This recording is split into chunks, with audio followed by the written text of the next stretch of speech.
सुप्रभात बच्चों। आज हम पढ़ेंगे प्रत्यय। प्रत्यय किसे कहते हैं। तो ऐसे शब्दांश जो किसी शब्द के अंत में जुड़कर उनके अर्थ में विशेष परिवर्तन कर देते हैं उन्हें प्रत्यय कहते हैं। बच्चों, यहाँ पर आप देख रहे हैं कि ऐसे शब्दांश जो अंत में जुड़कर, शब्द के अंत में जुड़कर, और इसके पहले हमने उपसर्ग पढ़ा था। उपसर्ग में हमने देखा था कि ऐसे शब्दांश जो किसी शब्द के आरंभ में जुड़कर ये क्या करते हैं, ये अर्थ में विशेष परिवर्तन कर देते हैं। इसलिए आप देख रहे हैं प्रत्यय क्या कर रहा है, ऐसे शब्दांश जो किसी शब्द के अंत में जुड़कर अर्थ में परिवर्तन कर रहा है, इसलिए इसे प्रत्यय कहते हैं। और प्रत्यय हमेशा जो है शब्द के अंत में जुड़ता है। तो हम देखते हैं प्रत्यय शब्द दो शब्दों से मिलकर बना है। आप यहाँ पे देख रहे हैं प्रत्यय शब्द दो शब्दों से मिलकर बना है। प्रति, धन, अय। प्रति का अर्थ है साथ में, पर, बाद में। इसी तरह अय का अर्थ है चलने वाला। अब आपने देखा कि ये जो प्रत्यय है यह प्रति, धन, अय है के साथ मिलकर बना है। तो इसका जो अर्थ क्या निकला, इसका अर्थ निकला साथ में, पर, बाद में, चलने वाला। तो बच्चों, आपको ये समझ में आया होगा कि प्रत्यय क्या है।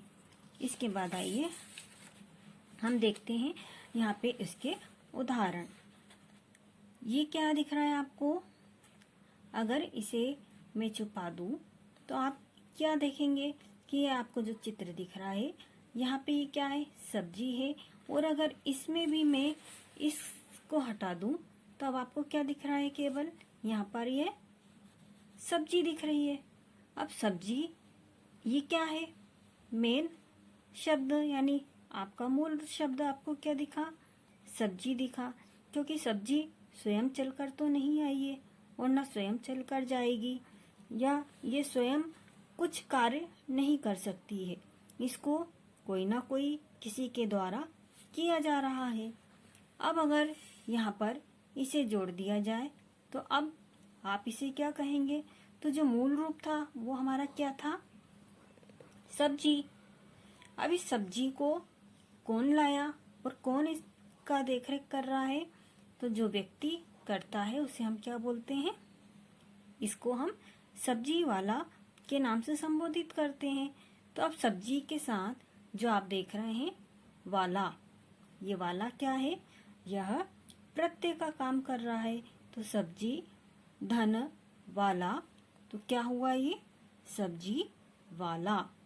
इसी तरह बच्चों यहाँ पे आप देख रहे हैं यह व्यक्ति क्या कर रहा है, कुछ अपना कार्य कर रहा है। अब जो ये कार्य है वो क्या है, उसके कला से संबंधित है, इसीलिए हम इसको क्या बोलते हैं, कलाकार कहते हैं।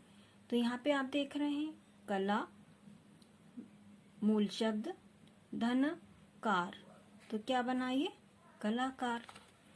इसी तरह आप यहाँ पे देख रहे हैं यह व्यक्ति का जो चेहरा है बहुत गुस्से में दिख रहा है। तो इसे हम क्या बोल रहे हैं यहाँ पर, क्रोधी। यहाँ हमको इसका नाम नहीं पता है और ना हमें नाम से मतलब है, लेकिन जो इसके भाव दिख रहे हैं, इसके भाव के आधार पर हमने क्या कहा है, इसे क्रोधी। अब ये जो क्रोधी है ये किससे बना है, यह बना है क्रोध से। क्योंकि क्रोध क्या है, एक शब्द है, और इस शब्द के साथ जब प्रत्यय को जोड़ा ई को, तो क्या बना ये, क्रोधी। यानी इसके भाव को हमने क्रोधी कहा। इसके बाद देखिए इन उपयुक्त शब्दों में वाला, कार, ई शब्द क्या है, मूल शब्दों के अंत में जुड़कर नए शब्द का निर्माण कर रहे हैं। इसे ही हम क्या कहते हैं, प्रत्यय कहते हैं। विशेष इसमें यह है कि प्रत्यय का स्वतंत्र रूप से कोई अर्थ व अस्तित्व नहीं होता है। यहाँ पर हम प्रत्यय को स्वतंत्र रूप से प्रयोग नहीं करते हैं। इसके बाद हम पढ़ेंगे प्रत्यय के भेद। प्रत्यय के दो भेद हैं, कृदंत और तद्धित। अब कृदंत किसे कहते हैं? कृदंत प्रत्यय धातु क्रिया के अंत में जोड़े जाते हैं। अब यहाँ पे आप ध्यान दीजिए, कृदंत प्रत्यय धातु क्रिया के अंत में जोड़े जाते हैं। इस प्रत्यय का मूल नाम कृत है। प्रत्यय के योग से बने शब्द को कृदंत कहते हैं। तो बच्चों, आपको समझ में आया कि कृदंत किसे कहते हैं? कृदंत आप देख रहे हैं, कृदंत जो है हम धातु में प्रत्यय लगाने से बनने वाला शब्द क्या कहलाता है? कृदंत। जैसे कि आपने देखा था यहाँ पर सब्जी वाला, सब्जी क्या था? मूल धातु रूप था और यह प्रत्यय था, तो इसका कृदंत शब्द क्या बना था? सब्जी वाला। इसी तरह आपने यहाँ पे मूल शब्द धन प्रत्यय को जोड़ा था, तो आपने एक नए शब्द को देखा था। इसी तरह आप देखेंगे धातु किसे कहते हैं। अब यहाँ पे आपने ये तो देख लिया, कृदंत जो है धातु में प्रत्यय लगाने से बनने वाला शब्द क्या कहलाता है? कृदंत। अब धातु किसे कहते हैं? तो धातु जो है क्रिया का मूल रूप होती है, क्रिया का मूल रूप। जैसे यहाँ पे आप देख रहे हैं खेलना, चलना, ये क्या है? यह क्रिया है। अगर इस क्रिया में से मैं अगर ये ना हटा दूं तो क्या बन जाएगा? खेल बन जाएगा। तो खेल क्या हो गया? खेल धातु हो गया। और मैंने यहाँ पे लिखा खेलना, तो खेलना क्या है? यह एक क्रिया होती है। खेलना, चलना, पढ़ना, करना, रोना, ये सब क्या है? ये सब क्रिया है। और अब इस क्रिया में से अगर मैंने ना हटा दिया तो ये क्या बन गया? यह धातु बन गया। इसी तरह आप उदाहरण में देखेंगे, जैसे कि चल धातु है और यहाँ पे कृत प्रत्यय आप देख रहे हैं ना, तो इसकी क्रिया क्या बन गई? चलना, जिसे हम कृदंत कहते हैं। इसी तरह खेल ना, खेलना, पढ़ ना, पढ़ना, तो ये सब क्या है? ये कृदंत है। इसी तरह हम किस तरह से क्रिया का प्रयोग करते हैं, देखिए। जैसे कि क्रिया का प्रयोग 3 रूपों में किया जाता है। मूल धातु, नंबर 1 सामान्य, फिर हम करते हैं प्रथम प्रेरणार्थक में, फिर द्वितीय प्रेरणार्थक के रूप में। जैसे कि आप देख रहे हैं मूल धातु चल, चल का सामान्य रूप में हम प्रयोग करते हैं चलना, और प्रथम जब इसका हम चेंज करते हैं प्रेरणार्थक में, तो चल का आप देख रहे हैं चलना, और इसी से बना चलाना, और इसी से हम देखते हैं चलवाना। इसी तरह खेल, खेल का आपने देखा खेलना, खिलाना और खिलवाना। तो किस तरह से इनके रूपों में परिवर्तन हो जाता है। इसके बाद हम देखेंगे कृदंत प्रत्यय। आपको समझ में आया होगा कि ये क्या है? धातु या क्रिया के अंत में जोड़े जाते हैं। अब इसी तरह हम देखेंगे कृदंत प्रत्यय निम्नलिखित होते हैं: कर्तृवाचक, नंबर 2 कर्मवाचक, नंबर 3 करणवाचक, नंबर 4 क्रियाघोतक, 5 भाववाचक और 6 गुणवाचक। अब हम पढ़ेंगे कर्तृवाचक प्रत्यय। जो प्रत्यय कर्ता का ज्ञान करते हैं वे कर्तृवाचक प्रत्यय कहलाते हैं। जैसे यहाँ पे आप देख रहे हैं अक वाला इया एया प्रत्यय लगाकर शब्द बने हैं। अक यानी इस प्रत्यय लगा के बना चालक। चालक यदि इसमें से अक हटा दिया जाए तो बन रहेगा चाल। यदि अक जोड़ दिया तो क्या रहा, चालक यानी कि ड्राइवर। इसी तरह अक लगा के आप देख रहे हैं पाठक, धावक, जो हमें क्या बता रहा है, किसी कर्ता का ज्ञान कराता है। इसी तरह वाला लिखने वाला, गाने वाला, पढ़ने वाला, देखने वाला, ये सब कौन है, कर्ता। इया लगाकर बनाया बढ़िया, घटिया, रसिया। एया लगा के बना गवैया, खिवैया, चढ़ैया। अब यहाँ पर आप देखेंगे गवैया का जो मूल शब्द निकलता है वो होता है गा। गा यानी कि गाने से हम लगाते हैं। और जब इसमें एया गवैया या फिर ये वैया आप देख रहे हैं इसे हम जोड़ देते हैं तो यह गाने वाले के लिए प्रयोग किया जाता है, गवैया। इसी तरह खिवैया, चढ़ैया। इसी तरह आप देख रहे हैं इयल, सड़ियल, अड़ियल, मरियल। इयल अगर हटा दिया जाए तो सड़, अड़, मर होगा और इयल लगा दिया तो आप देख रहे हैं हार लगाकर शब्द बना होनहार, पालनहार। इसी तरह आक लगा के बना चाला, तेरा। इसी तरह अक्कड़ से बना पियक्कड़, भुलक्कड़, घुमक्कड़। अब हम पढ़ेंगे कर्मवाचक। जो प्रत्यय शब्दों के अंत में जुड़कर कर्मवाचक शब्द बनाते हैं उन्हें कर्मवाचक कृत प्रत्यय कहते हैं। जैसे यहाँ पर आप देख रहे हैं ना, ओना, नी, हुआ, ये सब कर्मवाचक प्रत्यय हैं। इनसे बनेगा ना से आना, जाना, खाना, पीना। इसी तरह ओना से बनेगा बिछोना, खिलौना। नी से बना चटखनी, ओढ़नी, सूंघनी। इसी तरह हुआ से बना सुना हुआ, पढ़ा हुआ, लिखा हुआ, देखा हुआ। इसी तरह आप देख रहे हैं करणवाचक। जिन प्रत्ययों से क्रिया के साधन का बोध होता है उन्हें करणवाचक प्रत्यय कहते हैं। जैसे आ, नी, न, ई, ऊ। अब इससे देखिए आ से बना भूल से भूला, घेर से घेरा, झूल से झूला। इसी तरह ठेल से ठेला।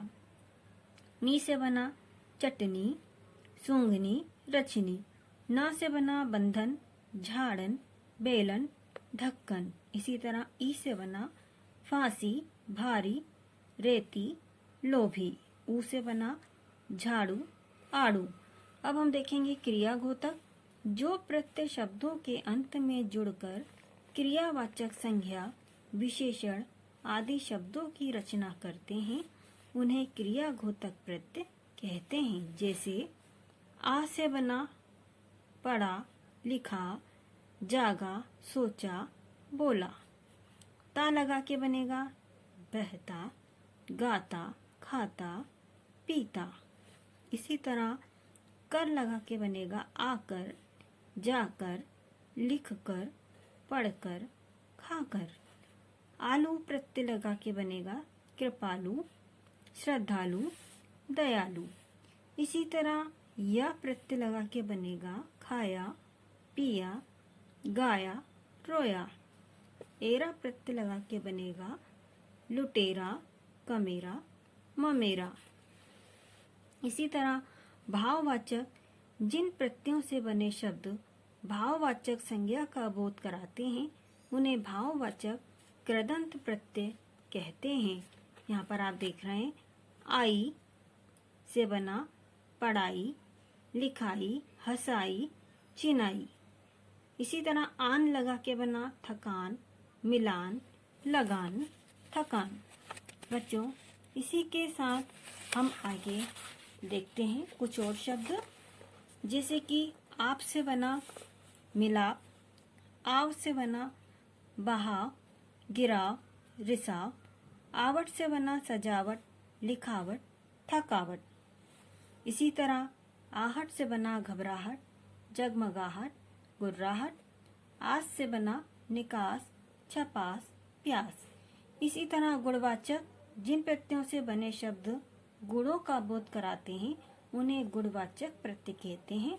जैसे इया, आलू, आड़ी, ऊ प्रत्यय लगा के बनेंगे। या लगा के बढ़िया, घटिया, आलू लगा के दयालु, कृपालु, आड़ी लगा के खिलाड़ी, अगाड़ी, पिछाड़ी। इसी तरह ऊ लगा के बना चालू, खाऊ, डाकू। तो बच्चों यहाँ आपको समझ में आए होंगे। आप इसे करने का प्रयास करेंगे। अब हम पढ़ेंगे तद्धित प्रत्यय। तद्धित प्रत्यय किसे कहते हैं? जो प्रत्यय संज्ञा, सर्वनाम, विशेषण आदि में जुड़कर नए शब्द बनाते हैं उन्हें तद्धित प्रत्यय कहते हैं। ये निम्न है।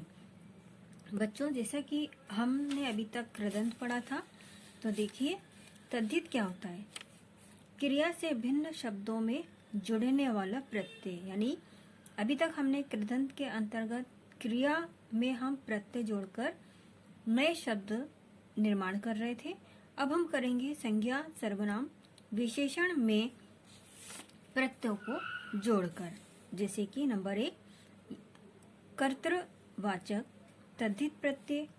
इन तद्धित प्रत्ययों के जोड़ने से संज्ञा शब्द बनते हैं। जैसे आप देख रहे हैं, क प्रत्यय जोड़ के बना पाठक, वाचक, लेखक। आर प्रत्यय जोड़कर बना सुनार, चमार, लोहार। ये सब क्या है? संज्ञा शब्द हैं। इया जोड़कर मुखिया, दुखिया, रसोईया। हारा प्रत्यय लगाकर लकड़हारा, पनिहारा। ई प्रत्यय लगाकर तेली, सुखी, दुखी। गर लगाकर जादूगर, बाजीगर। इसी तरह वाला लगा के फलवाला, घर वाला, रिक्शा वाला, दूध वाला। इसी तरह भाववाचक तद्धित प्रत्यय। इन तद्धित प्रत्ययों को जोड़ने से भाववाचक संज्ञा शब्दों का निर्माण होता है। जैसे कि आई लगा के चतुराई। चतुर एक शब्द है, इसमें आई लगा के चतुराई। इसी तरह बुराई, भलाई, पंडिताई। ई प्रत्यय लगाकर नरमी, गर्मी, सर्दी, खेती। ता प्रत्यय लगा के लघुता, सुंदरता, मधुरता, मानवता। इसी तरह पन लगाकर लकड़पन, बचपन, बालपन। इमा प्रत्यय लगा के लालिमा, गरिमा, कालीमा। इसी तरह नी प्रत्यय लगाया तो मथनी, नथनी, चांदनी। तो बच्चों ये आपको समझ में आए होंगे। इसी के बाद हम देखते हैं आगे संबंध वाचक तद्धित प्रत्यय। इन तद्धित प्रत्ययों से संबंध वाचक शब्दों का निर्माण होता है। जैसे प्रत्यय लगा के आल, ससुराल, जंजाल। हाल लगाकर ननिहाल, दधिहाल। इसी तरह जा लगा के भांजा, भतीजा। एरा लगा के ममेरा, फुपेरा, चचेरा। स्थानवाचक तद्धित प्रत्यय। इन तद्धित प्रत्ययों से स्थान का ज्ञान होता है। अब स्थान इया लगाकर आप देख रहे हो मुंबईया, कोलकातिया। इसी तरह वाला लगा के मेरठ वाला, देहरादून वाला। ई लगा के बंगाली, बिहारी। इसी तरह रीतिवाचक तद्धित प्रत्यय। इन तद्धित प्रत्ययों से रीति का ज्ञान होता है। जैसे तह लगा के मुख्यतः, प्रथमतः। इसी तरह था लगा के सर्वथा, तथा। शह लगा के शब्दशः, अक्षरशः, खंडशः। कालवाचक इन तद्धित प्रत्ययों से समय का ज्ञान होता है। जैसे दा लगा के यदा, तदा, कदा। स्त्रीलिंग वाचक इन तद्धित प्रत्ययों से स्त्रीलिंग शब्दों का निर्माण होता है। जैसे इया लगा के बुढ़िया, चूहिया। ई प्रत्यय लगा के मामी, चाची, लड़की।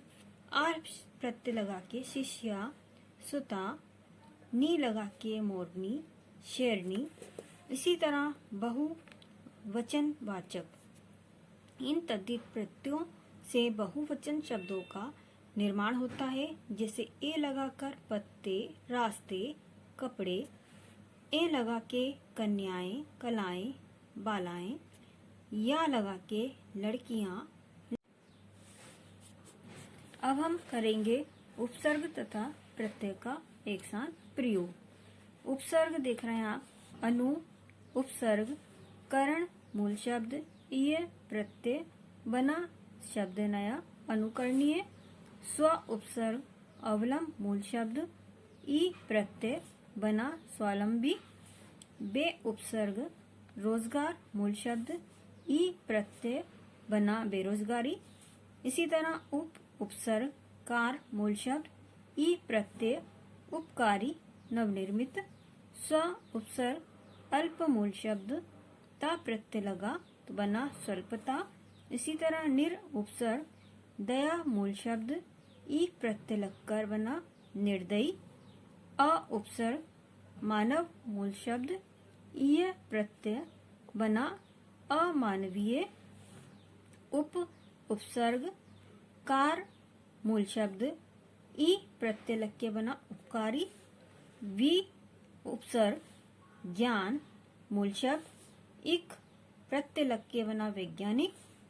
परि उपसर्ग पूर्ण मूल शब्द, ता प्रत्यय लग के बना परिपूर्णता। सौ उपसर्ग भाग्य मूल शब्द, वती प्रत्यय लग के बना सौभाग्यवती। अप उपसर्ग मान मूल शब्द, इत प्रत्यय लग के बना अपमानित। बद उपसर्ग नसीब मूल शब्द, ई प्रत्यय लग के बना बदनसीबी। तो बच्चों, आप इन सभी शब्दों को आप उपसर्ग और प्रत्यय के साथ बनाने का प्रयास करेंगे। धन्यवाद।